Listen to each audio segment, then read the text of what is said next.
kita memang menghindari tengkulak. Jadi kita yang berbudidaya, kita yang memasarkan. Tidak ada pelaku lain di situ. Orang lain yang memasarkan. Di situ ada profit yang hilang di situ. Makanya kita juga harus belajar memasarkan sendiri.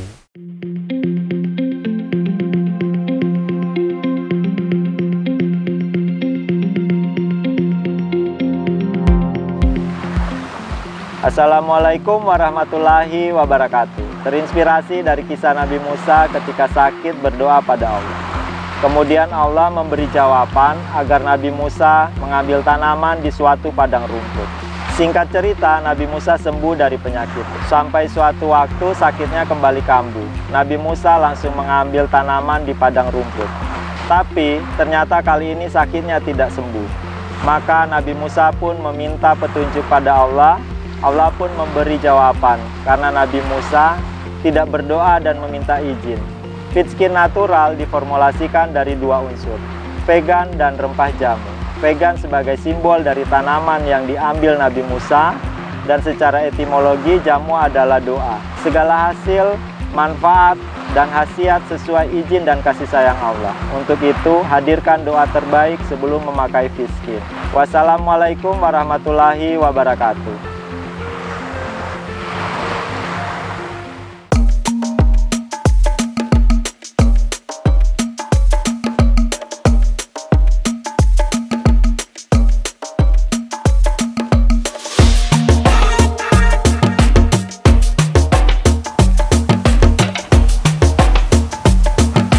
Sebelum bergelut di bidang perikanan ini, dulu saya fotografer wedding hampir 12 tahun dan saya kembangkan lagi di pengrajin Pigora. Sudah berjalan sekitar 6 tahun sebelum pandemi. Habis pandemi itu fotografer sama usaha Pigora saya mengalami penurunan omset. Saya sama muda-mudi khususnya di RW 3 belakang kerajaan ini mencoba untuk usaha baru yang berbasis pembudidaya ikan. Dengan adanya pandemik, apa yang bisa kita lakukan? Kita bisa berpikir mungkin lebih jernih kalau menurut saya perut kita terisi. Ya kita harus mengutamakan ketahanan pangan. Setelah ketahanan pangan terpenuhi, disitulah kita bisa sharing lebih jernih lagi. Sektor bisnis yang memang tidak mengalami kendala itu memang di sektor ketahanan pangan. Sektor itulah yang coba kita gali. Jadi teman-teman yang kuli bangunan, yang saya sebagai fotografer, ada juga yang konveksi itu merasa bisnisnya memang berhenti karena faktor pandemik. Kita sama-sama itu kita mencoba menciptakan sesuatu yang masih bisa berprogres, yaitu di faktor pangan atau ketahanan pangan. Itulah kita memilih item yaitu ikan.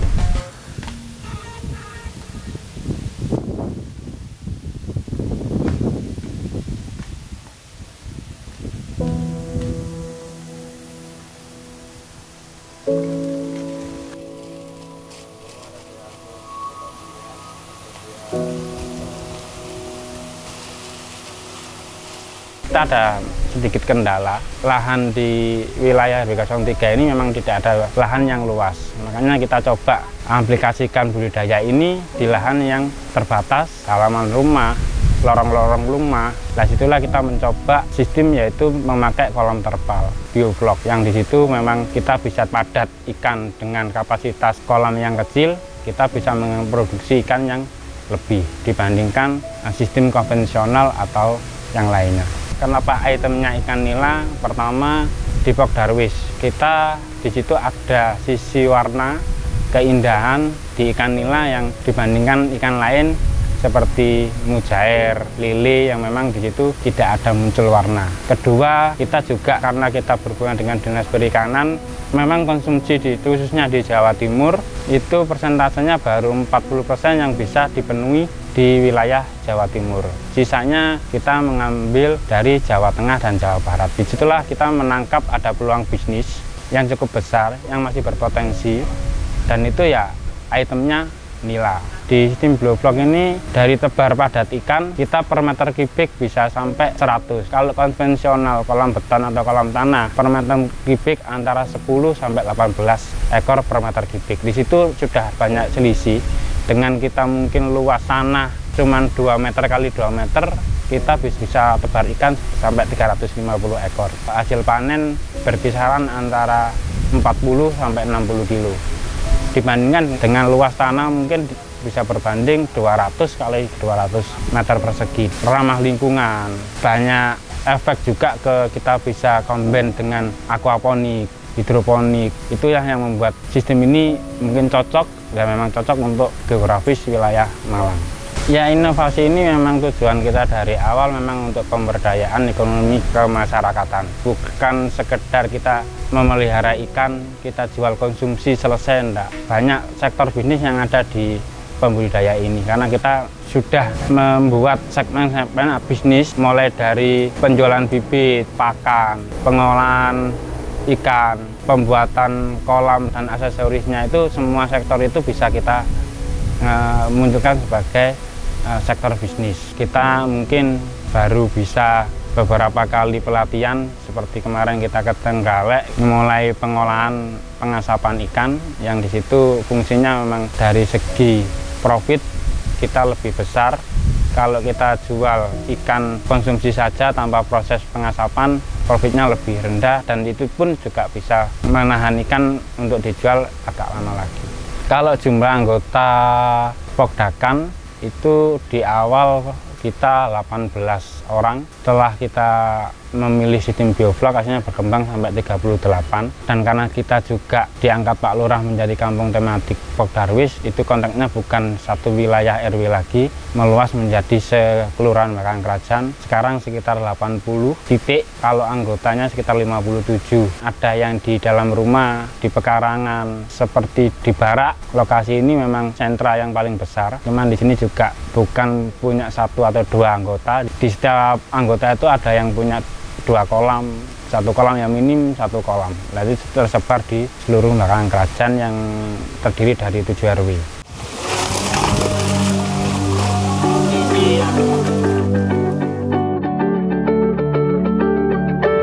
Sektor bisnis untuk kita memulai berbudidaya efektif itu memang di D4. Karena apa? Ya, HPP-nya cepat kalau yang D4. Nah, D4 itu biayanya sekitar 5.800.000, sudah lengkap dengan kolam, aerator, bibit, aksesorisnya aerator. Di situ nanti kita tebar ikan 1.200, kita panen 4 bulan, hasil panen 6 sampai 5 ekor per kilo. Di situ berarti per siklus panen bisa 1,5 kuintal. Dengan harga panen per kilo kita punya standar bawah 25.000. Di situ nanti ketemu profit per periode panen sekitar 3 sampai 3,5. Jadi HPP untuk biaya kolam 2 sampai 3 periode panen sudah kembali, baru periode berikutnya kita sudah mencapai profit yang penuh. Kita menjadi top 45 pelayanan publik terpuji se-Indonesia. Hasil ini memang tidak lepas dari peran pemerintah yang selalu mensupport kita, mendorong kita selalu terus bersemangat. Juga peran Pak Lurah yang selalu mendampingi kita, mengarahkan perjuangan mungkin rekan-rekan yang ada di Kampung Nelayan Selir ini, tenaga, pikiran, waktu. Dan semua itu, pergerakan ini, inovasi ini memang harus direspon atau ditangkap dengan tepat oleh pemangku wilayah, oleh pemerintah. Disitulah akhirnya ya, inovasi ini terus berkembang, akhirnya juga dengan hasil yang membahagiakan. Fondasi kami dulu sangat simpel, bermanfaat untuk orang banyak, bersosial. Nah, akhirnya mungkin dengan semangat itu, akhirnya kita coba menciptakan sesuatu yang memang untuk kebaikan orang banyak, terutama yang ada di wilayah sekitar kita.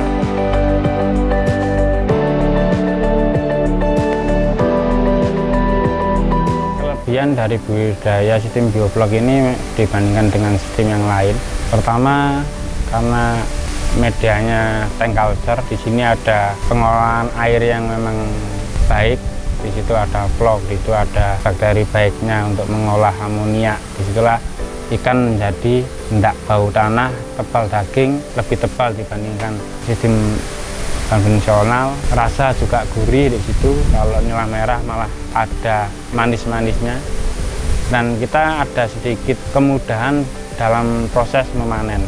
Karena dengan kolam yang diameter 2 atau 3 jangkauan kita panennya, proses kita untuk memanen itu lebih mudah dibandingkan kolom-kolom yang tambak yang besar, perlu proses yang panjang, perlu penanganan yang ribet juga karena dengan lebarnya kolam. Kalau kita tinggal turunkan air 30 cm, ikan bisa kita angkat sesuai yang kita butuhkan. Di situ nanti kita bisa parsial, mau diangkat semua atau kita ecer sendiri per kilo pun tidak ada masalah.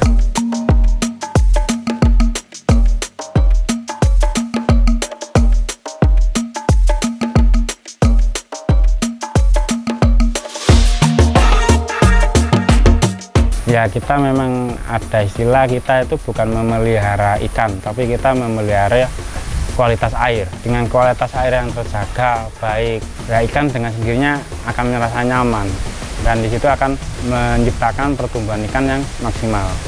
Jadi kita malah harus intensnya memelihara kondisi air. Selama petani itu mengikuti SOP yang kita terapkan, tingkat trouble ikan ya minim. Jadi kita kalau petani baru kita arahkan mengikuti SOP yang sudah kita buat. Penyiapan kolam, mengelola air awal dulu, kita tebar unsur-unsur lain seperti garam, dolomit, growvlog, molase itu di dalam SOP sudah jelas. Cara mengasih makan ikan, cara membibis pakan, banyak. Sampai cara panen pun kita juga ada SOP-nya. Jadi memang kita semua perjalanan di awal kita mulai belajar itu kita rajin untuk mencatat, merangkum. Akhirnya SOP pertama kurang sempurna, kita perbarui SOP kedua, kita perbarui SOP ketiga. Mungkin yang sekarang ini SOP itu sudah layak kita edukasikan ke petani baru. Kita mentargetkan target kematian ikan 10% dari tebar awal. Dan selama ini petani yang kita dampingi yang memang betul-betul mengikuti SOP belum pernah mencapai 10%, antara 8, 7.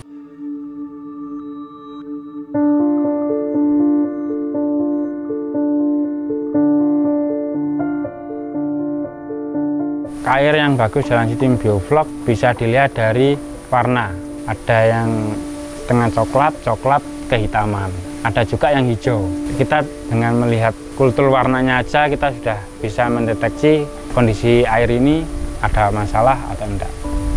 Ya, standarnya coklat enggak kecoklat-coklatan, cuman juga tidak terlalu bening. Kalau terlalu bening berarti vlognya tidak jalan. Kita perlu tuning untuk meningkatkan vlognya. Kalau terlalu gelap berarti banyak vlog yang mati, dead vlog. Kalau terlalu hijau bukan vlog yang muncul tapi alga. Alga memang sangat bahaya ke insang ikan. Kalau masuk ke insang, pernafasan insang tersumbat, ikan lemas, jadilah kematian. Jadi dari kultur warna kita bisa mengindikasi bahwa air kita trouble atau enggak. Vlog itu di dalam sistem bioflok ya. Vlog itu makhluk kecil yang itu proses dari pengurahan amonia, feses ikan, sisa pakan yang diolah dengan zat-zat baik yang kita campurkan ke air, diolah menjadi vlog. Nah, vlog ini pun juga bisa dimakan ikan, seperti butiran-butiran hewan kecil yang bisa dimakan sama ikan.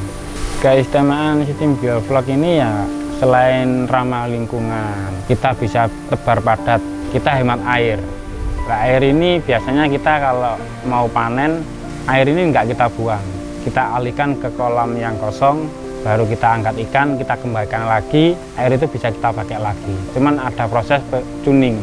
Jadi ada faktor-faktor atau item-item baru yang kita masukkan lagi, molase, dolomit, garam kerosok. Seperti itu kita tuning lagi biar vlog yang mati itu bisa muncul lagi. Biar tidak terjadi dead vlog. Karena dead vlog pun juga membuat kondisi air trouble. Ya intinya kita belajar ini karena kita pelaku, intinya gitu. Kita pelaku, kita mengamati, kita langsung menerapkan apa yang kita dapat. Ya itu yang bikin kita akhirnya tahu.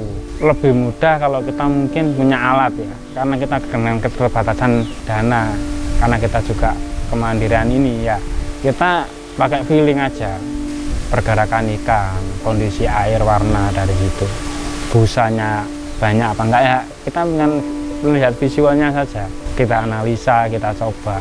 Untuk pemula pembudidaya, siapapun yang mau berbudidaya ini bukan harus punya ilmu di cara berbudidaya. Jadi orang yang awam pun yang belum tahu cara berbudidaya ikan. Itu kita juga bisa mendampingi selama 1 kali periode panen. Di dalam pendampingan itu apa yang kita ketahui, apa yang pernah kita trial itu kita jelaskan, kita berikan ke petani yang baru. Di situ nanti ya itu tadi kembali lagi ya SOP itu harus dijalani oleh petani yang baru. Nah, nanti kalau ada kendala kita bisa sharing by phone. Kalau memang kendalanya terlalu besar kita langsung berkunjung ke lokasi petani itu. Dan sampai saat ini petani baru sudah merambah ke luar kota. Kita sudah ke Galek, Tulungagung, Nganjuk. Kalau wilayah Malang Raya kita sudah hampir mencakupi Lawang, Batu, Dau, Ngajum, Tumpang. Banyak petani-petani di luar wilayah kita yang sudah mungkin bermitra ya. Kita bilang bermitra karena bukan kita anggap persaingan bisnis, karena nanti kita juga saling support soal resource yang ada. Di sini kurang kita ambil di sana kurang kita kirim dari sini. Yang penting kita membuat kemitraan.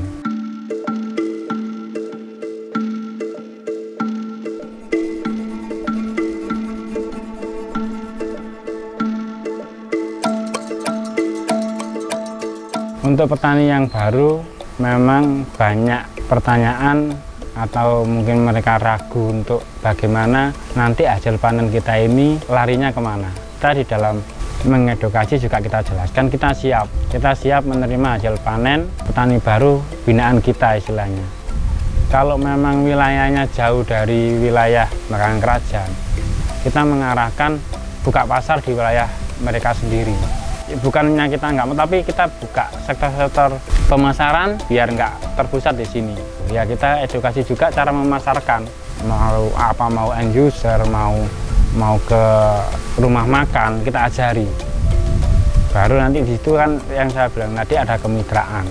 Jadi terbukalah pasar di Batu. Ada keterbatasan resource di sana ya kita support dari sini. Ada kekurangan di sini kita ambil dari Batu. Semuanya Batu kelebihan resource-nya ya kita ambil ke sini. Nah, kita menjadi jaringan di situ. Karena kenapa? Kita memang menghindari tengkulak. Jadi kita yang berbudidaya, kita yang memasarkan. Tidak ada pelaku lain di situ. Ya kita yang menanam, kita yang berbudidaya, ya kita yang memasarkan. Nanti kita berkesinambungan. Bukan terpengaruh kita yang memasarkan, ya kita yang berbudidaya, orang lain yang memasarkan. Di situ ada profit yang hilang di situ. Makanya kita juga harus belajar memasarkan sendiri. Bagi saya dalam hidup ini kita harus selalu berpikir positif, selalu fokus dan bisa berbuat untuk orang banyak. Nama saya Agung Sugiantoro. Saya di Kampung Nila Silir ini sebagai ketua kelompok budidaya ikan yang kita buat di tahun 2020. Assalamualaikum warahmatullahi wabarakatuh.